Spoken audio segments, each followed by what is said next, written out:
President Muhammadu Buhari today appoints a new Inspector General of Police, Usman Baba, as he released Muhammad Adamu of his position while on official assignment.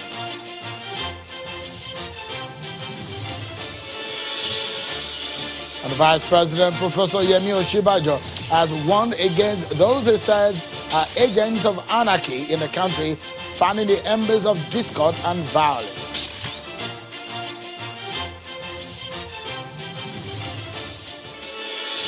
Hello everyone and welcome to Politics Today live on Channels Television.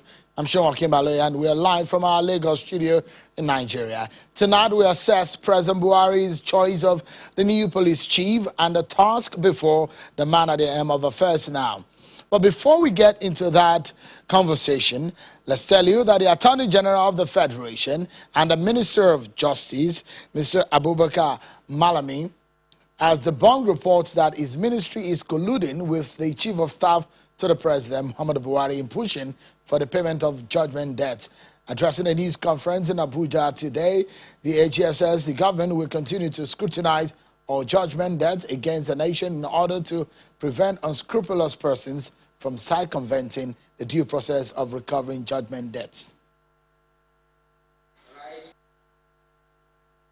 The attention of the Honorable Attorney General of the Federation has been drawn to deliberate and malicious smear campaigns being driven by some unscrupulous media outfits against the person and office of the Chief of Staff to the President, the Honorable Minister of Finance, Budget and National Planning, and Attorney General of the Federation, as it relates to settlement of certain judgment debts arising from the deductions and refunds due to the state and local governments from the Paris Club loan refund. Well, there's a lot on our plate tonight, so sit tight everyone, brace up as we have some of the top and for the biggest political stories tonight. We have some of them for you on our political roundup.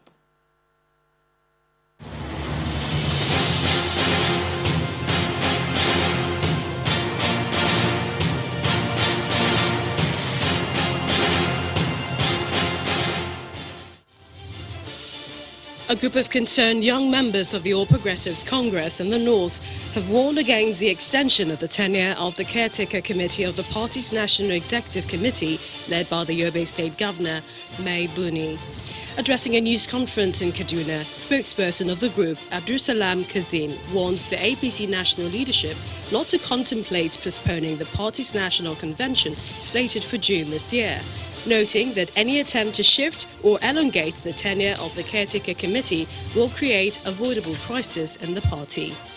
The party cannot retain power come 2023 unless the leadership of the party is handed over to a more capable master strategist, a visionary individual who has the knowledge to move the vehicle of the party from all nooks and crannies of the country, from north to south, from south to east, from east to west, to the 6 geopolitical zones of the country.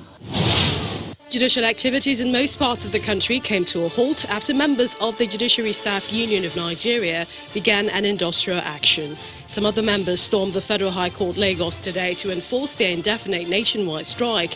The Nigerian Bar Association, NBA, says that while the reason for the proposed strike is commendable and aligns with its position, the NBA leadership is concerned about the timing of the strike.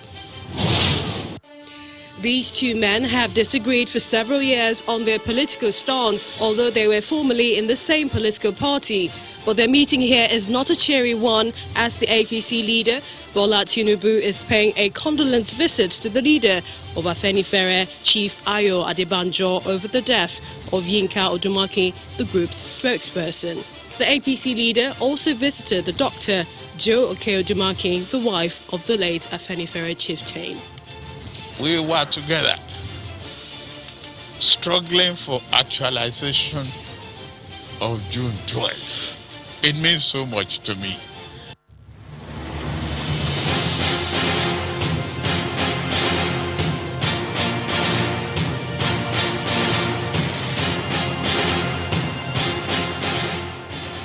One more stop, I promise you, before we get my guests talking.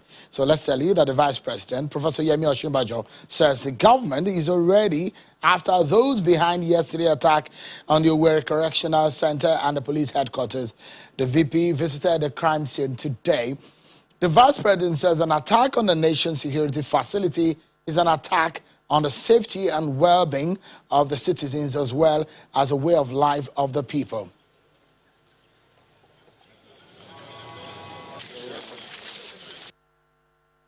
This region has borne witness to the terrible cost in lives, liberty, and progress that is exacted by conflict. It is in this beautiful land that our country learned an enduring lesson on the futility of violence. But there are those who believe that to resolve issues and conflicts other than by violence is cowardice. If the voice of their hatred prevails, we will experience the terrible and fruitless loss of life that violence begets. Our system is not perfect, and we can only seek to perfect it. Indeed, no earthly system is perfect. But what democracy and the institutions of democratic governance provide are channels, however imperfect, for seeking redress for injury, for peacefully addressing the problems that ail us. There are many who are working tirelessly every day to improve our system, to build it up and to enhance it. We must therefore reject the agents of anarchy that seek to weaponize the frustration and discontent of young people for their own suffering. The path of violence can only lead to disaster that consumes everyone and leads to the desolation of our community.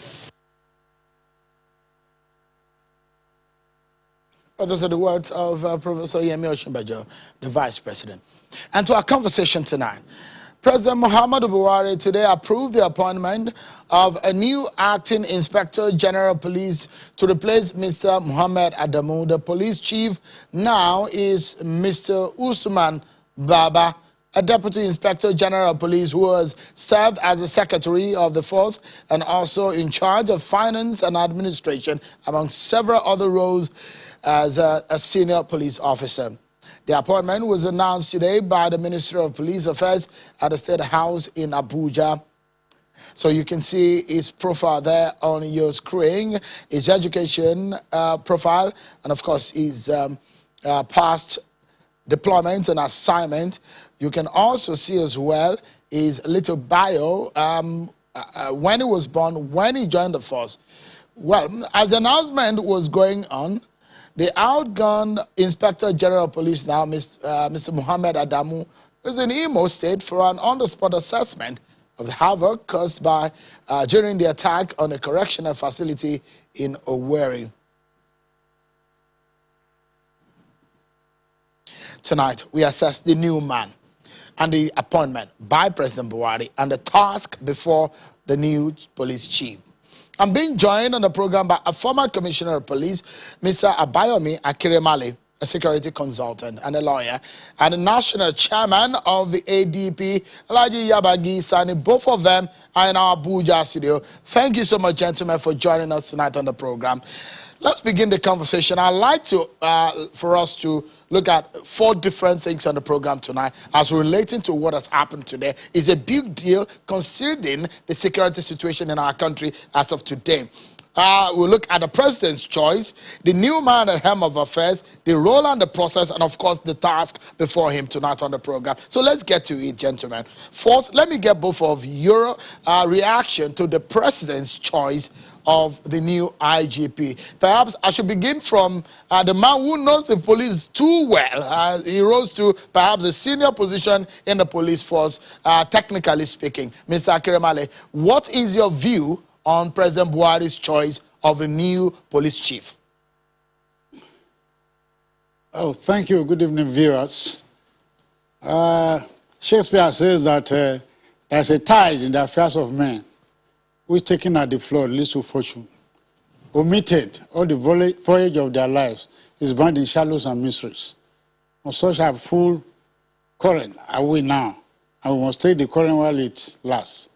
So there's a time to take some decisions. So I think the president has taken the right decision because the topical issue in Nigeria now is insecurity. And security is so important to Nigerians. You must survive before you succeed. So survival comes first. Therefore, I think the choice of trying to rejig the police by now, I think it's a good choice.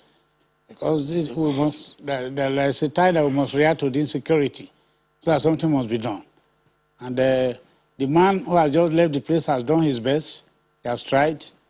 He's a complete gentleman who has traveled wide.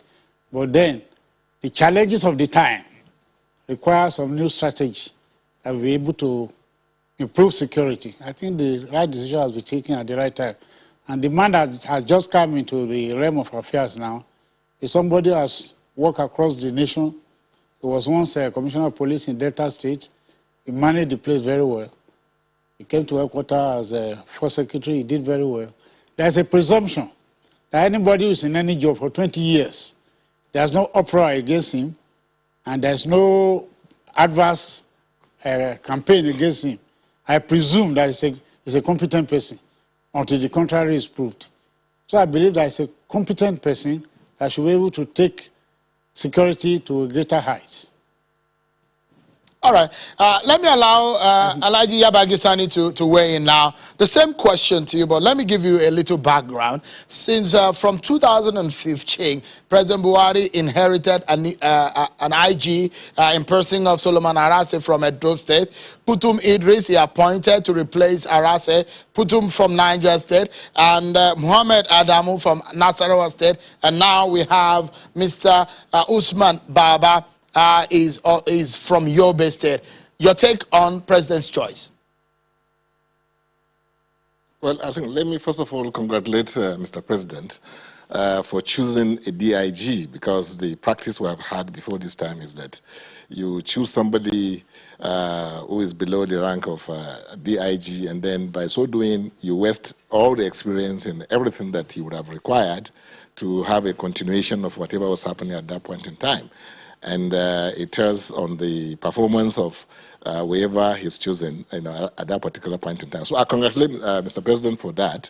And I also, the sour aspect of it is that this is we are in a political environment, and some of these appointments should be looked at from perhaps political point of view, because I think why are we even in the situation we are today? It's because people do not feel that they belong. They feel that when positions are available, only a particular section of the country is the one that is considered fit for that position. So I think Mr. President should think seriously about any other positions of this nature, so that others will also feel that they are part and parcel of what is happening and they belong. I believe most of the challenges we're having today is because of the fact that some people have lost confidence in the corporate entity called Nigeria. And these are the things that, made people to think that they don't have any stake. And the most dangerous person is the one that does not think he has any stake in what is happening. So I think President should take some lesson, from that aspect of the whole thing. Then when you look at, the background of the gentleman that has been chosen, is a thoroughbred from what I've read and what I've heard about, the gentleman. He also look at like somebody who is well comported, who will be able to fight this war, because we're at war as far as security is concerned. Look at what is happening in the southeast, and this is how it started in the northeast. Boko Haram started by attacking police stations, attacking police posts, and people were clapping for them. And we are in the same kind of scenario today, where the police has the popularity of police, or the relationship between the police and the nationals, is at its lowest ebb. Look at the NSAS that has just finished. People are no longer the friends of the police, are no longer the friends of the citizens, and this is why you find this kind of conflagration, coming up. The southeast is something that is very, very worrisome. Why? It's dangerous. Boko Haram was attacking people for religious, faith, kind of war. But this is a war that is against Nigeria as a corporate entity. Okay. When you now, exercise, the war, you pick particular tribe and go after them. It doesn't go well for the nation. So this is why I believe the man coming today has a lot to chew, and I believe that he should be able to demonstrate, the competence that his track record has shown, that he can do it. All right, so let's take a breather. But when we come back, we look into, we dig more into the new man at the helm of affairs. Has the president done the right thing in the eye of the law in this appointment? Or is this just, according to the law, is this as a nomination? Because there is a process through which these nomination or appointment should go. We look at that when we come back from this break, everyone. Don't go anywhere. The new IG, President Buhari's choice, and the task of securing this nation. That's what gets us talking tonight. Don't go anywhere. We'll be right back. Thank you so much, everyone. At a moment when the nation is hit on several sides, from the southeast, there has been an attack perhaps every day of the past week. In the northeast region, insurgency. In the northwest is banditry and kidnapping and abduction of school kids. And in some parts of the southwest region of the country is also the issue of kidnapping. And the president had made a decision to replace the IG whose tenure, by the way, has expired and extended by 3 months. While that man was there on the field on an official assignment, he was being replaced in Abuja. And tonight, I have a lawyer and a former Commissioner of Police, Mr. Abayomi Akirimale, and also National Chairman of the ADP, Alhaji Yabagi Sani. Both of them are giving us the benefit of their experience and knowledge and bringing them to bear tonight on the program. Thank you so much, gentlemen, for your time tonight. But let's go into our second area of conversation, and that is the man. And also look at the process. Mr. Akirimale, give us a sense of what the law prescribed as regarding appointment. Section 215, subsection 1A of the 1999 Constitution made it clear of how a president should appoint a new Inspector General of Police. I guess that's the reason why he's an acting in this sense. Should the president have first gone to the National Assembly before making the announcement, or is it okay the way he's done it? Well, you have quoted the right section. Section 215 of the Constitution of the Federal Republic of Nigeria empowers the president. He has the prerogative to choose whoever he wants to become the Inspector General. That's what the Constitution says. And that choice must be made within the force itself. That's the provision of the Constitution. So what I have done is still within the provision of the Constitution.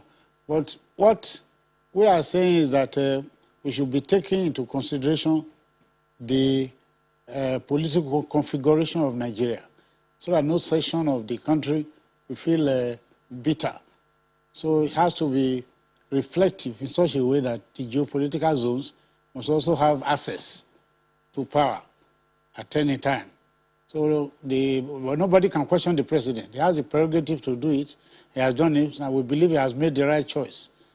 We pray that he will be able to deliver and satisfy Nigerians. All right. The new position. All right. So the first line of the. All right. So sorry to cut into that. I mean, as a lawyer, I know there are stages of how this law operates and the effects they have on the preceding law. So if you look at the one that comes after, that's section 216. Section 215 tells us of what the president, the capacity of the president in appointment. But section 216, subsection 2, stipulates that before making an appointment to the office of the IG or removing him from office, the president shall consult the Nigeria Police Council. And paragraph 27 of the third schedule stipulates those who are in the police council. I'm not sure when the police council met. Is that right in the eye of the law? Well, whatever decision the president has taken, the police council can ratify it. He will still go to them. We will still go to them so that they will have a say. But the police council will not actually obstruct, because every situation, an abnormal situation demands an abnormal remedy. The situation of insecurity now, especially within the last 3 days, is so disturbing that the luxury of having to convene a police council before you can make changes may not apply in that situation. He has to apply the law of the situation. As at this particular time, there's urgent need to rejig the security architecture of the country, and that's what he has done. So, but definitely we still pass it through the police council. If they don't want it, then they can do what they like. All right, let me allow Alhaji Abagisani to come in here. So from what Mr. Akiremale said, is it a case of putting the cart before the horse or the horse before the cart? But give us a sense of the task before this new man. Is it a good time to become an IG, considering the security situation in the country? Well, Sheon, like you know, nobody will envy the new acting IGP because of the challenges that are there. And these challenges are not something that just happened, just like that. It's because of the lackluster approach that this administration has given to issue of security. Look at the issue of service chiefs that were changed. It took Mr. President as long as he likes before he came up and said, well, today I'm changing the service chiefs. I mean, security is a very serious matter. Look at the issue of IGP we're talking about today. Why should the man that has been there, why should he stay another 3 months? Why should they give him another 3 months? This man has been there for how many years? They should know that by so time, this man's tenure will end, and a serious government will have had somebody that will be already, the handover will be something that will be so smooth. Now, even in doing the handover, you created some kind of bad blood. The man is on assignment and he has been announced that you are no longer the service chief. You are no longer the Inspector General of Police. So this government must please sit up and then address issues, such very, very germane, fundamental issues, economy, security, squarely and seriously, not in the manner as if it's something that is a child play. That doesn't matter. It matters to this country. Who governs us? Who looks after the issue of policing? And then, because why? Look at the whole country is like on fire. Believe you me, we know that. People are being killed. People are being kidnapped. Look at how we are becoming like Somalia. Warlords that, you don't even know where they're coming from. People will just override police stations, police posts, kill people, go and burn, everything that is in the up to today, they say they don't know who the person is. Look at how we're losing aircrafts as if they are just ordinary bicycles or something like that. And then nobody is questioning anybody about what is happening. You give people $1 billion to take care of our security, and after they left, look at what is happening. How do you expect the new service chiefs to even be able to operate? And when somebody came out and said that they couldn't find the ammunition, the arms or the money, they said that they almost removed the person. So this government must sit up, and address the issue of governance of this country as a very serious matter.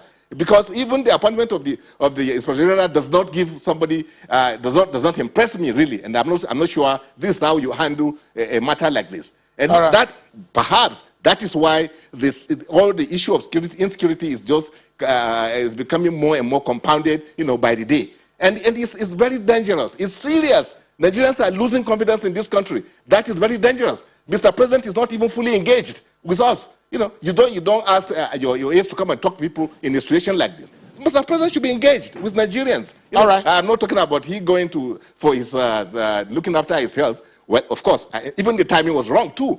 So these are things that are giving insecurity the kind of nature that you have, as if it's not something that you can solve. It has to do with how we govern, and that is very, very important. All right. I congratulate the man that has been appointed, and I wish him well. We are praying for him because all of us are involved. If we have a country that is safe, you can sleep with your two eyes. We can move from here, from one place to the other, without always looking back. It's okay. All right. So, Alhaji Abagisani, we need to go now and wrap up. But let me allow Mr. Akiremale to give us a parting shot just in 30 seconds. If you can tell us, let us get a free advice for you from you to the new IGP. If you're to tell him something that will help him on this job, that is going to be very important in keeping this nation safe. In 30 seconds, Mr. Akiremale, what would that be? Thank you very much. Thank you very much. It is very, very important that we learn from past events. And the police is the first line of defense. And once you allow the police to be crushed, we are going to anarchy. And anarchy is not good for this country. My advice to him is that he has been given the opportunity now to rejig the security architecture. And in doing this, we should look back at Nigeria was not like this before. With hindsight, I remember that we used to have mobile units that used to come from Maiduguri, from Kano, to come and spend 3 months in each of the area commands and the state commands. All right. And they were paid allowances for the 3 months. Yeah. When they go back, they used to feel happy. If you had 3 mobile units in Imo State, there's no militant that will come there and say you want to come and face them. All of them, each mobile man used to be equipped with SMG that time. And when they see them, they will not go there. So why is that not happening anymore? Yeah. We're out of time now. Why did Nigeria get that money as at that time? Why is the money now? Why is it that mobile visiting units can no more come? During this time, you should make sure that I stand by mobile men in each area command and in each command in each of the states. At least with their Tata vehicles and sufficient smoke. All right. We're out of time. Yeah. All right. Mr. Akérèmálé, we are obviously out of time, but I must sincerely thank both of you, Alhaji Yabagi Sani and Mr. Abayomi Akérèmálé. Thank you, gentlemen, for coming tonight. Such a pleasure having you to weigh in on this matter. Well, that's our show tonight, everyone. Many thanks for watching. I'm Sean Okimale. Bye-bye.